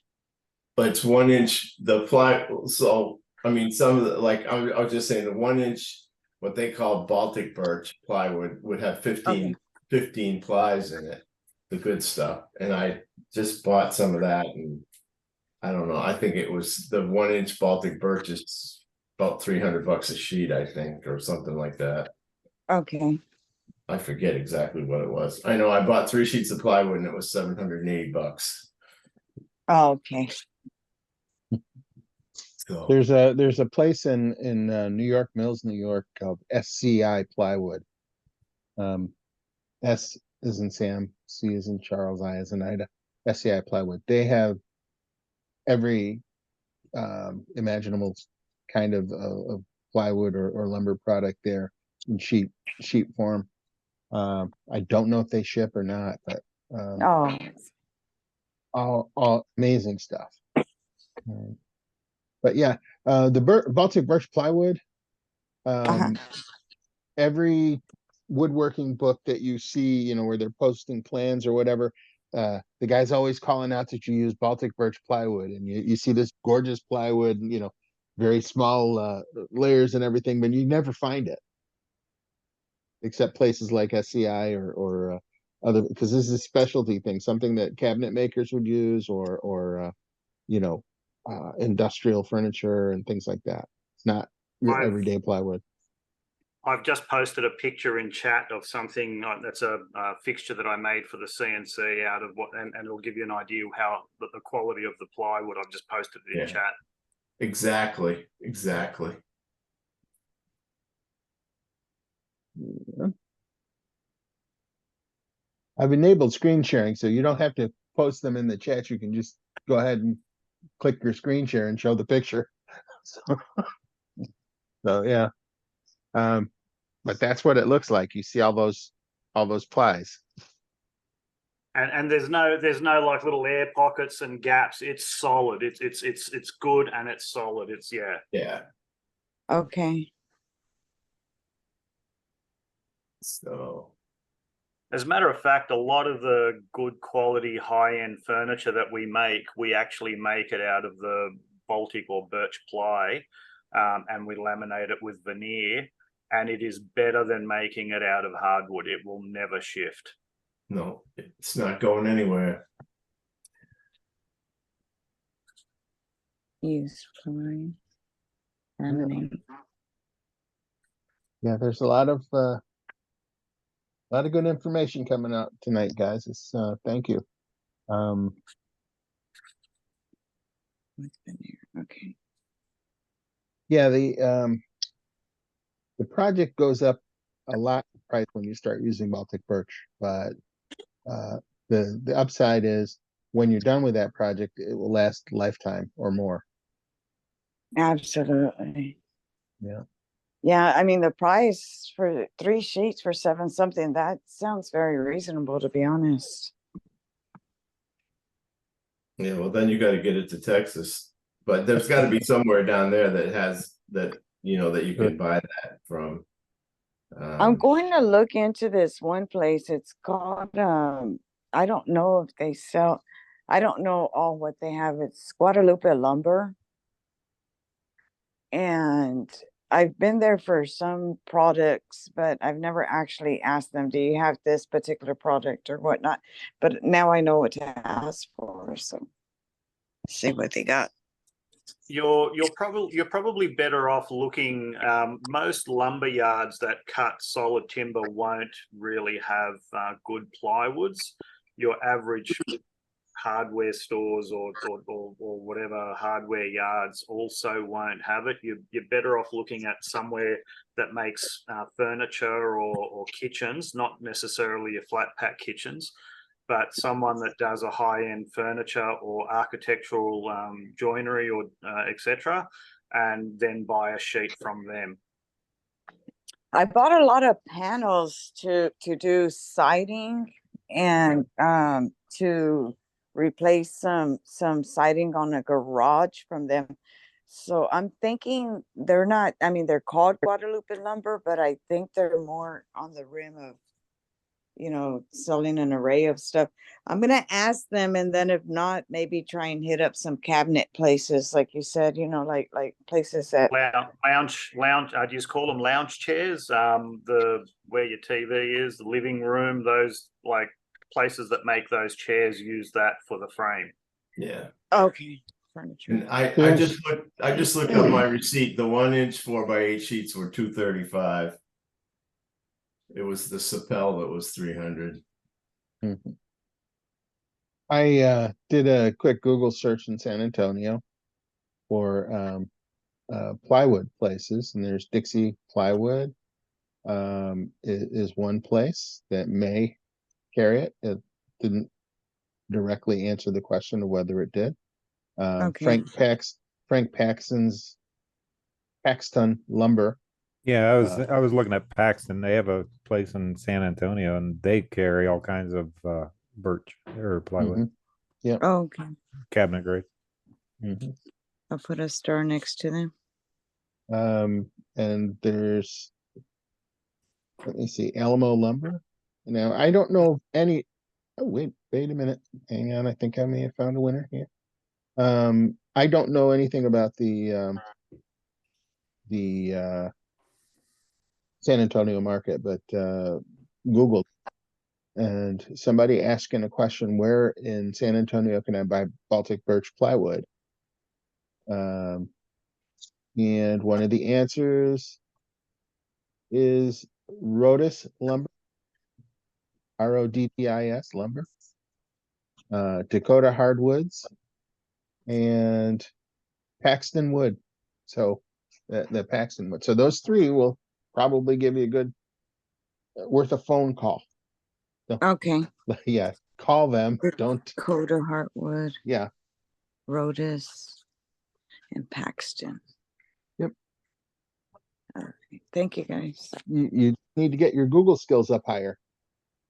For real. I just don't have time, to be honest with you. I mean, time is not of essence to me. I don't know if y'all are dealing with the same thing I am, but I wake up in the morning and the next thing you know, it's 3 o'clock in the afternoon, and then it's 8 o'clock at night, and then it's 12 o'clock midnight. Like, time is just, and I know this is a thing with when we get older that happens.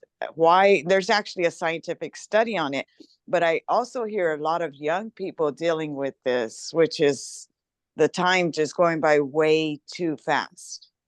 I mean, sometimes I just want to stay awake all day, all night to try and get something accomplished.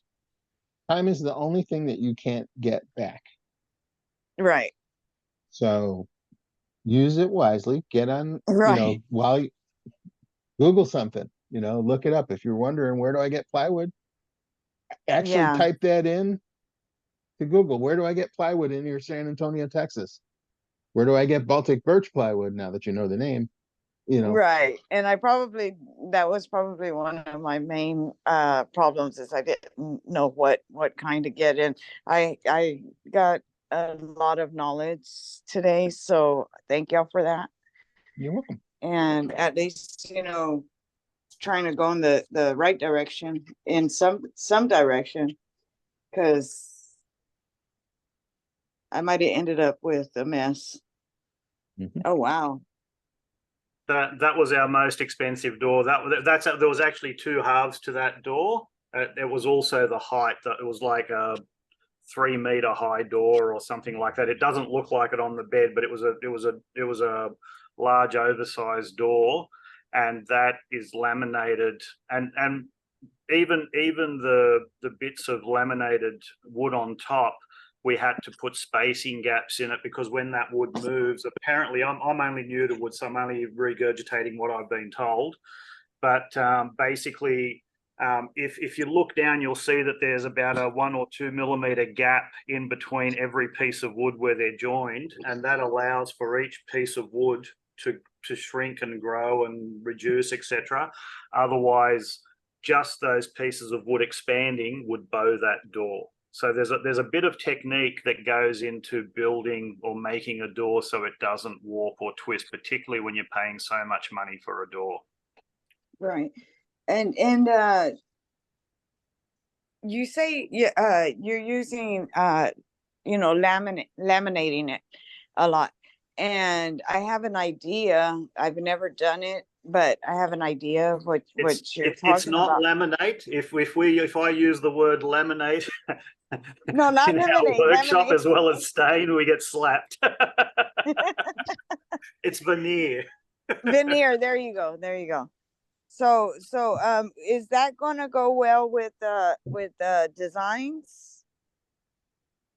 Well, that is the design that you're seeing there. So every door is treated individually how you design it. A lot of consideration goes into these doors. There's a lot of timber and a lot of expensive timber that goes into them. And it's not just the timber. You can't just go and buy any piece of timber, because you've got to match the patterns, and there's different and the colors, because you could start cutting on one side of the tree, and by the time you get to the other side cutting the timbers out, it'll be a different color. So the color and the type of grain, it all it comes out of bundles, and that is also what costs money, sort of thing. So you probably pay more money for the veneers than what you would for a solid piece of timber sometimes. Right. Okay. Yeah, that's something that I would have to learn about, the veneer that you're talking about, because that's something I've never touched base on. Is that Gorilla Glue? He buys it in 20-liter drums, and he mixes a formic acid hardener, or he was using a formic acid hardener or whatever for it. Now he's using another one. He adds a catalyst to it, and it's initially water. It is a water-based glue, but once he adds the catalyst to it, it becomes waterproof. Mm-hmm. Mm. Okay. The good thing about it is my door's not going to be nearly half that big. It was just more so to give you an idea how much work Yeah. does go into them, and there is a lot of technology in those doors as well. I can imagine. I mean, y'all, I mean, there seems like there was several people involved in the steps of getting this done, you know, getting to the final product, which was yourself and then your that does the veneering and the architect. If it was easy, everybody'd be doing it. Exactly. Yeah, that was my idea, but I wouldn't say it's hard, but it is time consuming. right. And you have to have a plan before you start. Okay. It's not hard once you know what you're doing, but if you haven't done it before, then you know Exactly. there are some skill sets involved that you need to Oh, get. absolutely. Yeah. There is some the owner of the business has been he's a Norwegian, he went to school over there. Apparently their school over there is very high, particularly with timber and so on, the skills they have to achieve, and the guys that I'm working with do fit into the category of master craftsmen. Gotcha. And they are very good. And let me ask you one last question, hopefully. As a tools and machinery, what am I looking at? Okay, let's say I see maybe a table saw, or what else am I looking at that maybe something big and cost a lot of money that I don't have probably? Not really. Probably a track saw, a good square. The biggest thing that you'd probably have to get, and it's not expensive, it's just something people don't have on hand, is a vacuum pump and a large polyethylene bag that you can tape over to get it to press everything together. Like when you're gluing it, you need either, as I said, a big press, or if you do a YouTube vacuum pressing veneer or something like that, Google that on YouTube and there'll be lots of videos on it. Okay, vacuum presser and a track. Vacuum compressing, yeah. Okay, put that in my notes. Yeah, I mean, table saw, track saw, the joiner would be nice, but you know, you can probably get by with it. It depends on how good you want this thing to be, and it's going on a trailer, so it's gonna look good. You know, really depends on your comfort level and your, you know, how deep in the pocket you want to go. Biggest thing you're going to need is a big flat area so that once you get it done, that you can apply your finish. I apologize. I was typing in my notes. When I do that, for some reason, I lose the volume. Mm-hmm.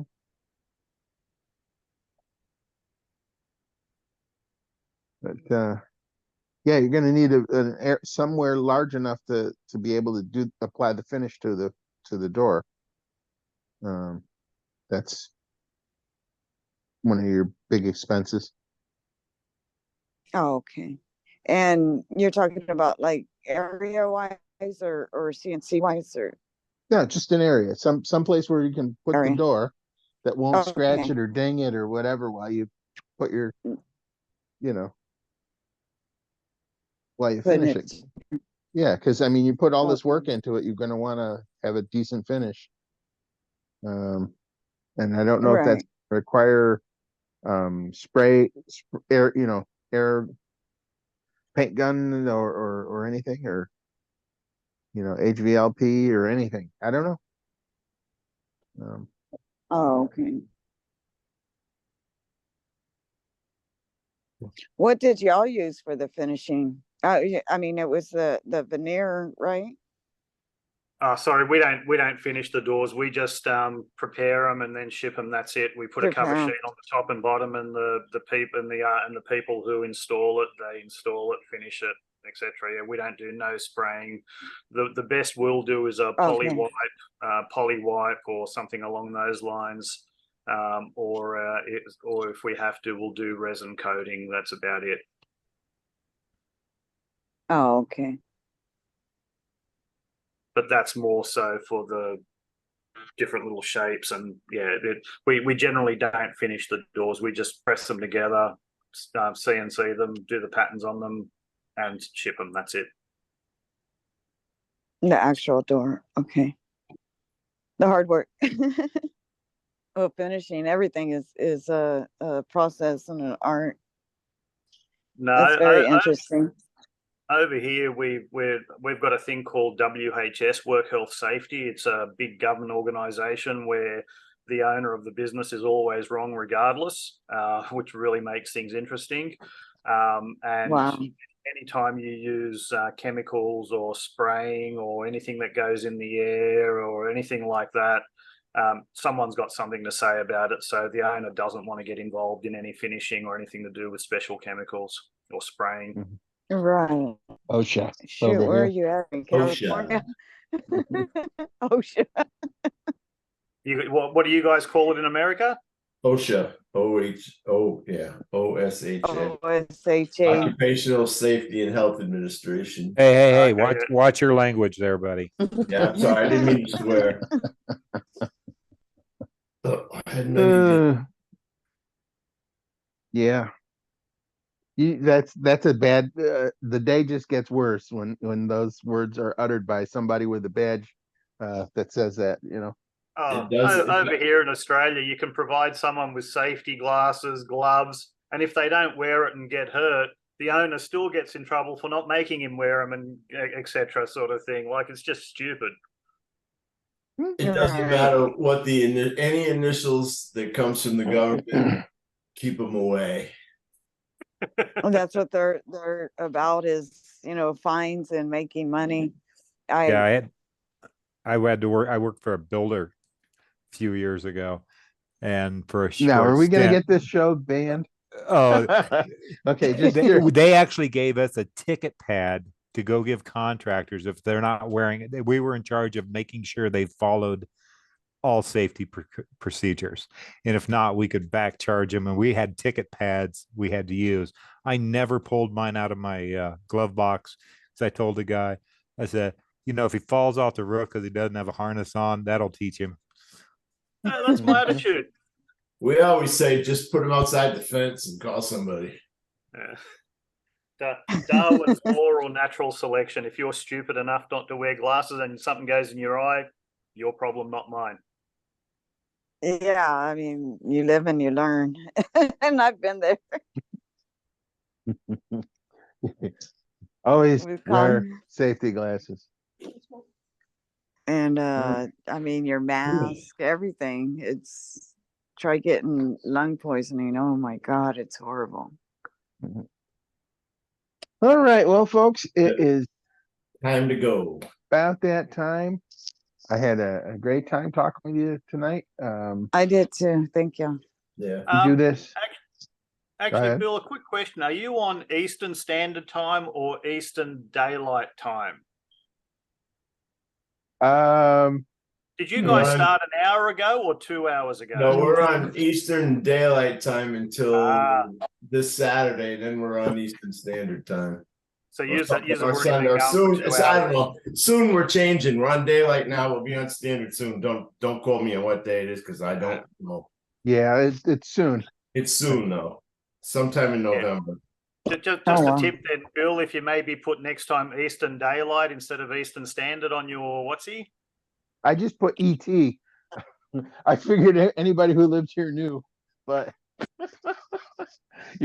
I wasn't thinking about the other side hemisphere. Yeah, who cares about that little country on the bottom of the other side of the world? It's not little. You're as big as we are, geographically speaking. Absolutely. Yeah. But we're only 26 million people. Yeah. Well, that's because the middle of it's desert or something that, you know, it's kind of hard to live in, but you know, It's moonscape. yeah. But yeah, it's a big country. At any rate, I'm sorry, Ned, I didn't realize that you, I'll try and figure out whether we're Eastern Daylight or Standard for next week and put that in the Yeah. thing. And Where then are I'll you have to from, change it. Bill? Syracuse, New York. Okay. Yeah. So, yeah, I admit that I don't pay a whole lot of attention to whether it's daylight or standard. I just, because the iPhone changes the time for me now. When you're from the east, like we are, Bill, you just expect everybody to know what time it is, right? Yeah, exactly. I actually popped onto a one of the calendars that like the top with the time zones and everything, and I put in there the Eastern Standard Time and or Eastern Time, and it goes, well, this part of the country is on Eastern Daylight or ED, and this one here is on ET, and I'm like. And then it sort of had in between, some follow, some don't, and I was like, Yep. I'm sure it was about 11 o'clock here. Yeah, there's a whole bunch of there's at least 3 time zones, and some states follow them and some don't. And I believe, is this the last year where we're doing daylight savings time at all?